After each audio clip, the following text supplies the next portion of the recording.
Every region of Canada faces climate-related insecurity. It does vary, right? I mean, there's no question. The Western provinces are different from the Atlantic provinces, and so sea level rise in one place will be, wildfires or drought in others. There's variation because we're a continent-sized country, but every region is threatened, and there's no question of that. Thanks for tuning in to another episode of the CDA Institute's Expert Series. For this installment, we spoke with Will Greaves. Greaves is Assistant Professor of International Relations at the University of Victoria. His research examines global security theory and politics with respect to climate change, resource extraction, and Indigenous peoples, Canadian foreign policy, and Canada-US relations, and the politics of the circumpolar Arctic. Will and I spoke about the implications of securitizing climate change, the usefulness of viewing climate change as a quote-unquote threat multiplier, the impact of climate change on CAF resources, and what regions of Canada will be most vulnerable to climate change impacts. Last year, you published a piece on Canada's failure to treat climate change as a security threat. You highlighted the two most recent defense strategies barely mentioned climate change. Why do you think that securitization of climate change is difficult for Canada, and what is the value in securitizing climate change? To what extent do you think progress has been made in the past few years? I think there's a set of variables about Canada as a country, specifically deriving from our economic base and the way in which that interacts with our political system, which I'm happy to elaborate on. But I think there are particular features about Canada as a country which are similar to some other countries as well. You know, we're not unique in that respect, but which impede our ability to securitize climate change or to understand and treat climate change as a security threat, in part because it imposes really challenging trade-offs on us from a public policy perspective. And it really at least runs the risk of producing haves and have-nots, right? It really runs the risk of producing unequal outcomes. And then I think as an important final component to that, there's a way in which our political economy has informed different national identities. I don't think there's a single Canadian national identity, but different national identities that also exist in tension with the idea of treating climate change as a security threat. So I think there's a number of different issues that kind of all coalesce and make it more challenging than for many other comparable post-industrialized wealthy countries to appropriately kind of understand and frame the climate issue and then enact policy as a result.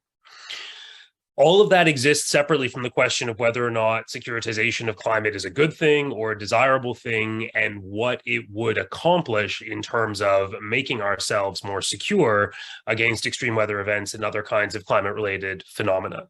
So I think that it's a fair question, it's an important question, but it does exist separately, I would suggest, from the question of why, as an empirical or analytical matter, Canada hasn't been able to do this.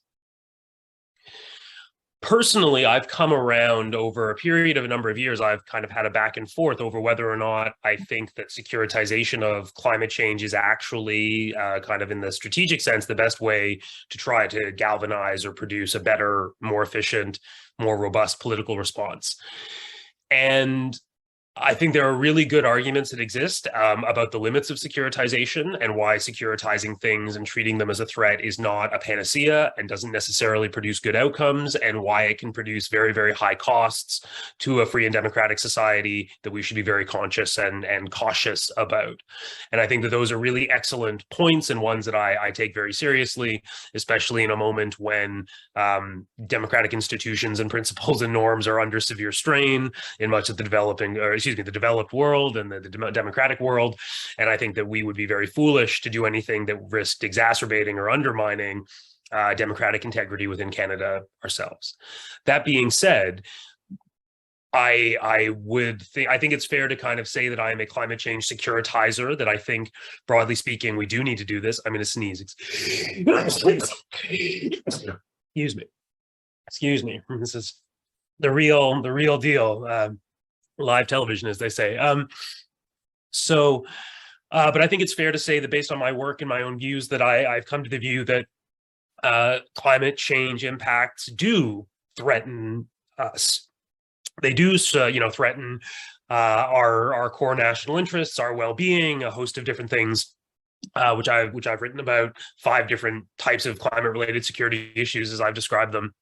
And the way that I view it, by and large, is that we can't wish our way or just kind of over matter our way out of the material impacts of climate change, right? Climate change is fundamentally a material phenomenon. It happens in the real world.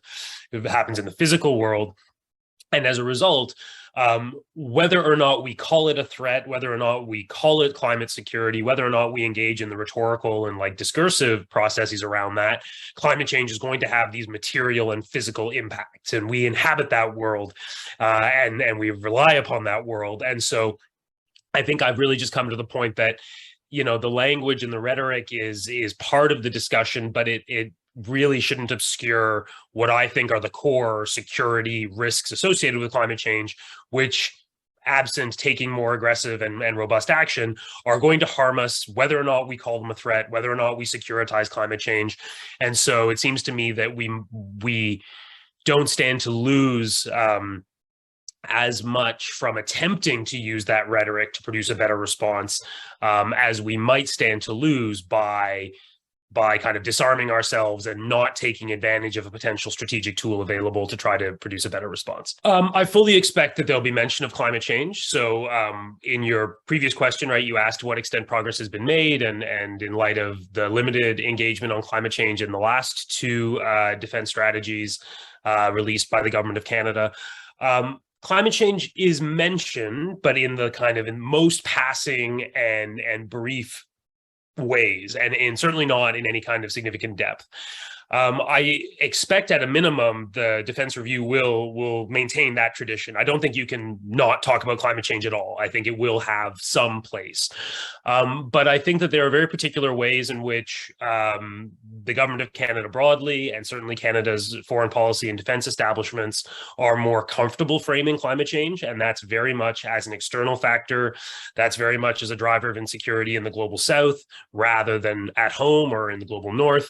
It's a way of externalizing climate change and really trying to frame it as an issue that, of course, exists and of course is serious, but predominantly affects other people in other places and isn't something that needs to be incorporated into a domestic understanding of risks and insecurity. And I don't expect, or I don't have very high expectations anyway, that we'll see a significant shift in that framing towards the internalizing of climate security risks, or seeing a kind of more robust approach on the policy side, either in terms of emissions reduction or engaging in a more robust discussion about limiting fossil fuel growth and so on in this country. I don't anticipate that those deeper conversations, which I think are highly necessary, will be forthcoming in the context of a defense review. Climate change has been described as a threat multiplier. I'm wondering if you could elaborate on what is meant by the climate security nexus and how climate change has amplified both traditional and non-traditional security threats in Canada. There's lots of paradoxes involved in all of this stuff. And one of them is that there has been decades and decades in which scholars and researchers working in the field of international relations and global politics have been talking about climate change as it relates to international security. And that's work that really goes back to the 1980s, with some kind of precedents that stretch prior to that into the 1970s. So in some ways, we've been talking about and thinking about climate change and security for a long time. Not necessarily in a Canadian context, but more broadly, within the West and within Western academia. But the way in which climate change was taken up in those initial kind of scholarship and research on climate and security, what you call the climate security nexus, was extremely limited in the way that it engaged with those questions and what the impacts of climate change for security were at the time or would be in future. So one of the most prominent ways in which the security implications of climate change have been understood is using this language of a threat multiplier, which is to say that on the basis of decades and decades of research, we have a fairly good understanding of the kinds of factors that produce the conditions for large-scale violent conflict. Large-scale violent conflict doesn't come out of a vacuum. It's always predictable to a certain extent. There are strong indicators of context in the world where violence is likely to occur at a larger scale. And some of the factors that are responsible for that are things like levels of socioeconomic development, levels of state capacity, corruption, professionalization of the armed forces, all kinds of different things. And one of the earliest kind of planks of climate insecurity research investigated the ways in which environmental changes, including those due to climate change, could exacerbate those processes that lead to or increase the likelihood of violent conflict. And much of that research was really influential, incidentally. And what it found ultimately was that climate change, environmental change is very unlikely to be the cause of violent conflict in and of itself. Highly unlikely to occur. But climate change and environmental change more broadly exacerbate the underlying factors and worsen the factors that we know do lead to conflict. And in so doing, what climate change was seen to do was to multiply the likelihood or the severity of all these existing kinds of factors that were relevant to international security. And this has been really, in some ways, the mainstream way in which climate security research and policymaking has been undertaken. Right, was to look at how does the environmental conditions that are changing increase the likelihood that the kinds of security risks and threats that we were already concerned about will be occurring more frequently or more severely. And so in a lot of ways, I think that's very important work and is not we shouldn't be rejecting it wholesale. We shouldn't be trying to not understand, the ways in which violence at a large scale is, of course, relevant to security, and climate change can make it worse.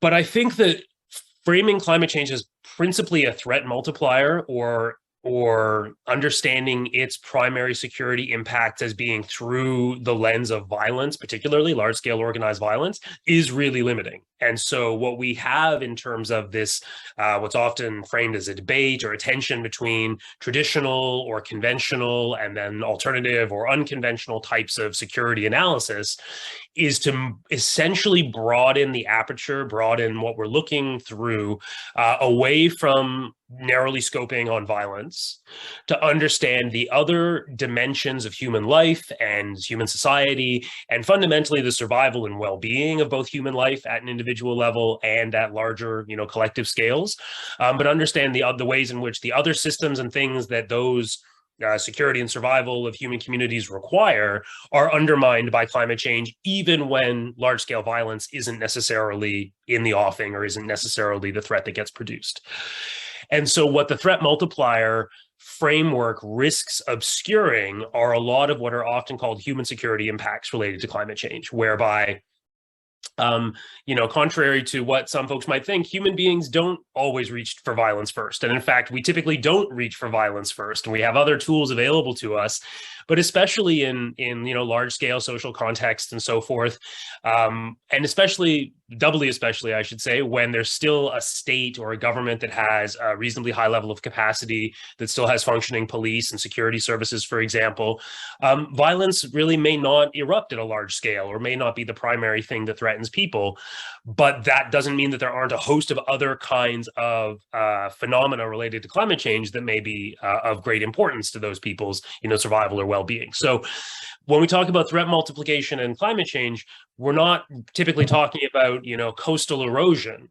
We're not talking about freshwater contamination. We're not talking about the degradation of food systems. We're not talking about extreme weather events normally. I mean, there may be some folks who do that, but typically speaking, those kinds of phenomena, which are deeply connected to climate change, are lost in a climate insecurity framework that stresses the idea of multiplying existing threats because the focus tends to be on the causal relationship that leads to violence.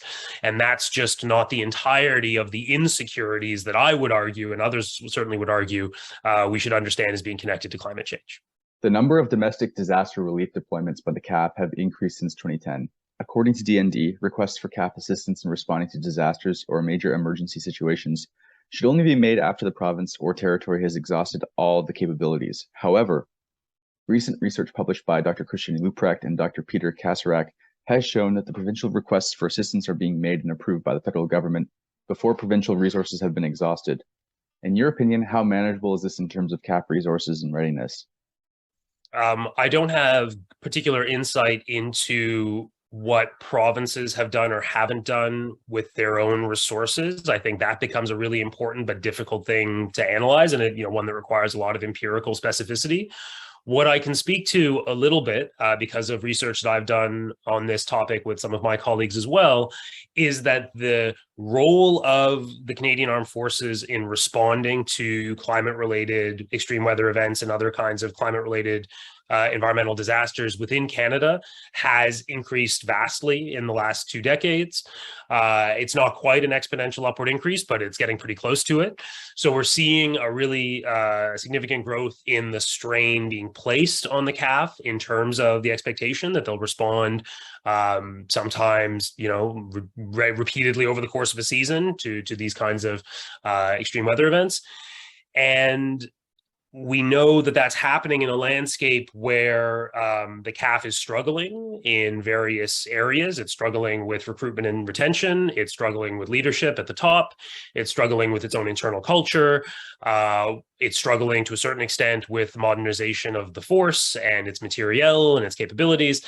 So the CAF is just under a lot of strain at the moment. And that's at a time when we're not participating in a major armed conflict internationally, although, I mean, we've deployed more to Eastern Europe, but it's not a combat operation.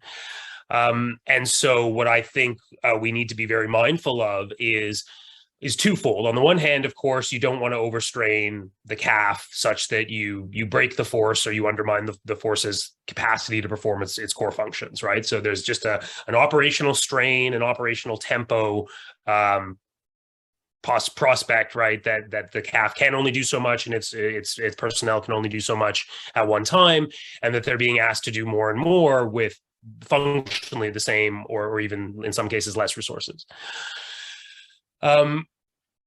The other thing to note, of course, and this is not surprising, is that the scale of many of the domestic deployments is getting larger as the scale of environmental catastrophes as a result of climate change are increasing as well. So we need to be prepared for that. And right now, the best tool that the government of Canada has to respond on short notice in those kinds of circumstances is the Canadian Armed Forces.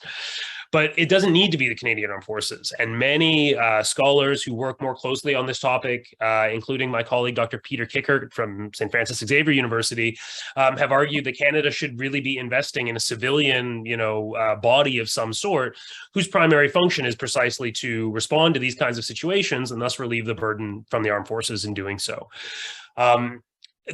So many questions accompany that. Is it a provincial model? Is it a federal model? How much is it going to cost? Who's going to resource it? You're still competing in a tight labor market. There's all kinds of challenges. No one denies that. But it's very clear that the need exists currently, and the need is only going in one direction. We will be needing only more and more of these kinds of capabilities going forward. So where do the provinces fit into that? Well, I mean, it's a tough one because the Canadian provinces are widely variable. So, Prince Edward Island is never going to have its own autonomous environmental disaster response capability. It's not in the cards. It's never going to happen, and that's probably true of the smaller provinces as well. The other smaller provinces. That being said, I think it would be very prudent for the larger provinces, and particularly the ones that are perhaps more disaster prone, and I'm thinking here of British Columbia and Alberta specifically in the West, having a higher level of vulnerability to some of these climate impacts. I think that there's really good reason to think that it's at the provincial level where those capabilities should be developed, right, and should be better invested in. The BC has the BC Wildfire Service. I mean, there's some of that already, but a more robust civilian disaster response kind of core, in some ways, is probably more logical, actually, as a provincial or regional form of organization than it would be as a federal one. But provinces need to see the merits of that, and then they need to be prepared to finance it. And we are in a context of fiscal federalism right now, where on a bunch of different files, there's contestation between the feds and the provinces, which in some ways is as old as Canada itself. It's as old as the Constitution Act, or I should say the BNA Act. But it's the stakes are really high in this particular domain. And that's not to suggest they're not high in the healthcare sector or whatnot as well. But I think it's really unfortunate, to go back to my earlier point, there are just a number of ways in which Canada's political system is structured that might be necessary for the survival of the country, right? And maybe if Canada wasn't a decentralized federation, it wouldn't survive. It wouldn't have survived this long, and it wouldn't survive into the future. I think that's quite possible, but it does mean that we're then structurally limited or structurally handicapped in our effectiveness at responding to certain kinds of challenges, and this certainly seems to be one of them. Over the past few months and even weeks, days, we've seen heat waves, forest fires, flooding, monsoons, uh, and many more natural disasters all around the world. How do our security partners and allies respond to these emergencies? And what are some examples of successful responses? Adding on to that, are there any lessons here that Canada should be paying particular attention to? So to start with the first half of that question,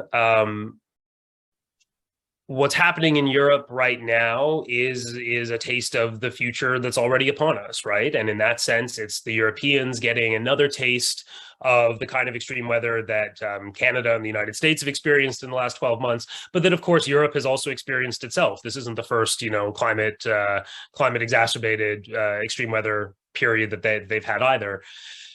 And yet, what we've seen in Europe, not unlike what we've seen in Canada and the United States and elsewhere, is a really, really grossly insufficient investment in the adaptation and more broadly the capabilities necessary to respond in these circumstances. That can be explained in lots of different ways. There will be variation, across countries and different jurisdictions. Politics matters. All of those little things collect into something bigger.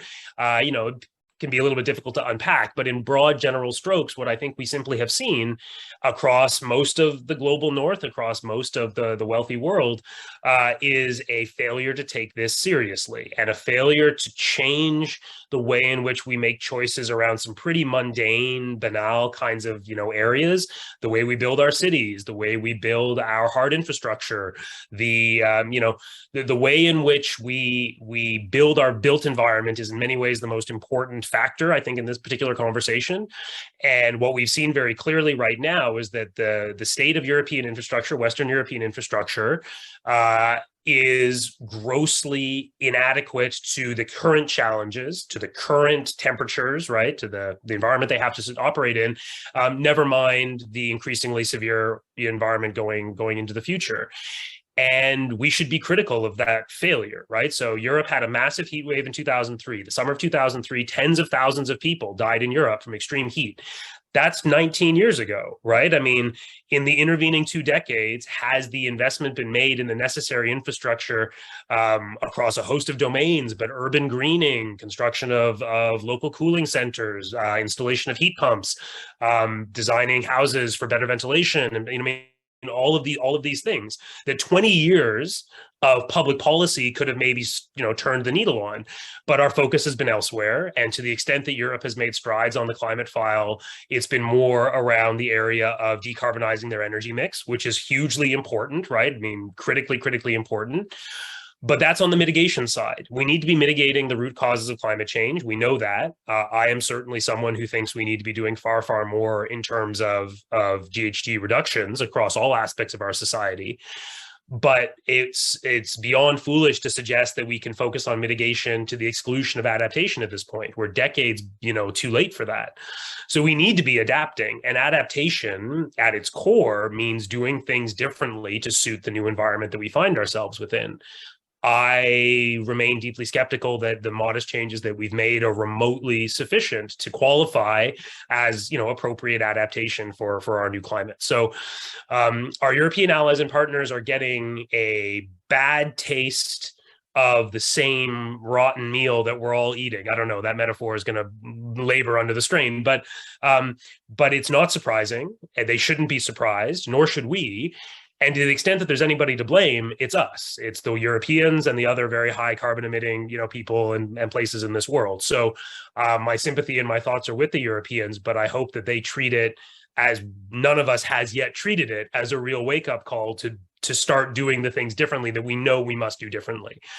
And if I could just kind of make a more kind of conventional security point here, not obviously, the current heat wave in Europe is very interesting for exposing exactly the kind of mix of both conventional and unconventional security threats that climate change produces. So on the one hand, the primary, what I would argue is the primary security issue currently at stake in the heat wave in Western Europe pertains to the human security of the people who live in that part of the world, right? Thousands and thousands of people will die from extreme heat unnecessarily in the coming days, as in the last several days. And I think, that's what I would argue is the biggest kind of negative security effect of this extreme weather. But there are other far more conventional security implications as well, right? So the heats in parts of England and France are so extreme that airport runways can't be used, right? The asphalt is melting, aircraft can't safely taxi or land on them. Many airfields have been ordered closed, including at Air Force bases. So a significant part of the British Royal Air Force, a significant part of the French Air Force, could take to the skies right now if they needed to, or if they were ordered to safely, because their physical infrastructure on which they rely for their operational readiness, for their combat effectiveness, cannot support operations in this current weather moment. So that, I don't think there's any particular likelihood of an air attack on Western Europe in these coming days. But this would be a prime moment of vulnerability for any potential adversary to take advantage of, because their conventional defense capabilities are undermined as well.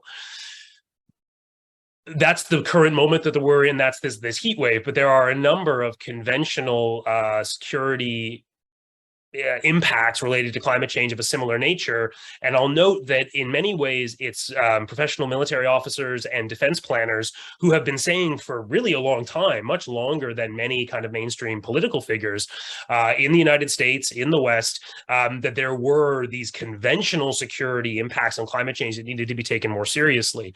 Another very significant one is sea level rise. Just about every naval facility in the world, for the obvious reason that they have to be on a coast, is in a climate vulnerable area for sea level rise. And so the operational effectiveness of the world's navies is in question as a result of whether or not their basing will be able to, adapt sufficiently to maintain operational readiness. So, there really are just a very, very complex and challenging mix of the conventional and the unconventional at stake in our current moment. One of the questions that we didn't touch on, but which I think is worth noting on, is this question of what parts of Canada will be the most vulnerable to climate impacts, and where will security in Canada be most negatively affected by climate change. And here, I think we're drawn to, once again, the kind of specificity of the Canadian, situation, but also I hope it kind of makes really clear the kinds of policy changes, which are extremely broad and in most cases not obviously associated with security, but which we should be considering precisely to kind of make ourselves safer in the face of these kinds of extreme weather events. So here, in terms of regions, every region of Canada faces climate-related insecurity. It does vary, right? I mean, there's no question the Western provinces are different from the Atlantic provinces. And so sea level rise in one place will be, wildfires or drought in others. There's variation because we're a continent-sized country, but every region is threatened, and there's no question of that. What I think is a little bit more interesting than thinking in terms of the regions of Canada in that sense is to think of the different types of communities that Canadians live in, which really fall into two broad categories. But the first are relatively dense, relatively service-intensive urban areas. And then the second are relatively small, relatively isolated, relatively underserviced rural and northern communities. And here what we see is a complete divergence in the kinds of policies that need to be implemented to protect people in living in those two different types of communities. But for big cities, or medium to large cities, which is where the vast majority of the Canadian public lives, as we're aware, we're a predominantly urbanized country, we're talking about things like floodwater management. We're talking about rainfall management. We're talking about urban greening and the production of an urban canopy to help lower temperatures and the urban heat island effect and keep the temperatures in cities that get much hotter than the surrounding areas more cool and more comfortable for residents. We're talking about the decarbonization of transportation systems, right? We need to get cars off the road, not only because of the mitigation piece, right? Not only because of the release of GHG emissions, but because in other ways, cars are these hot engines that we fill our cities with by the tens and hundreds of thousands, and they produce a huge amount of heat and pollution, which is bad for people in a host of ways. We need to do all these things, right? We need heat pumps. We need a massive rollout of some of the kind of mechanical and engineering solutions that exist that can make people's homes safer and more comfortable.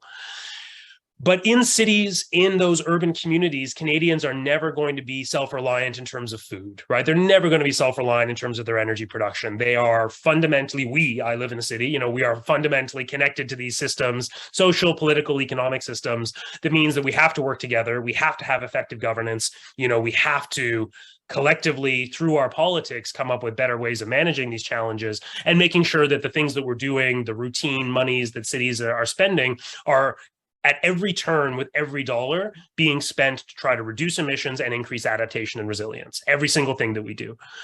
For those smaller, more isolated communities, it looks very different, right?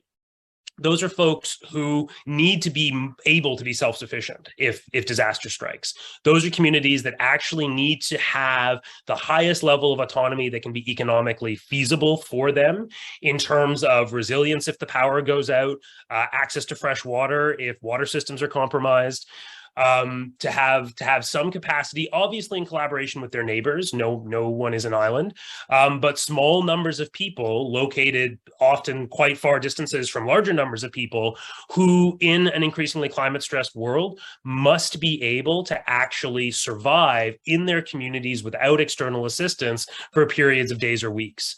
Most small and remote communities don't currently have that level of resilience, right? That doesn't currently exist.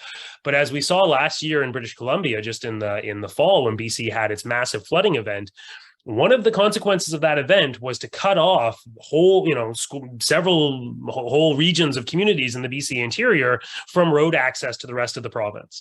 So sure, you can still get in by helicopter and whatnot if you need to, but if you can't get out by road, your community better be able to subsist, for some period of time.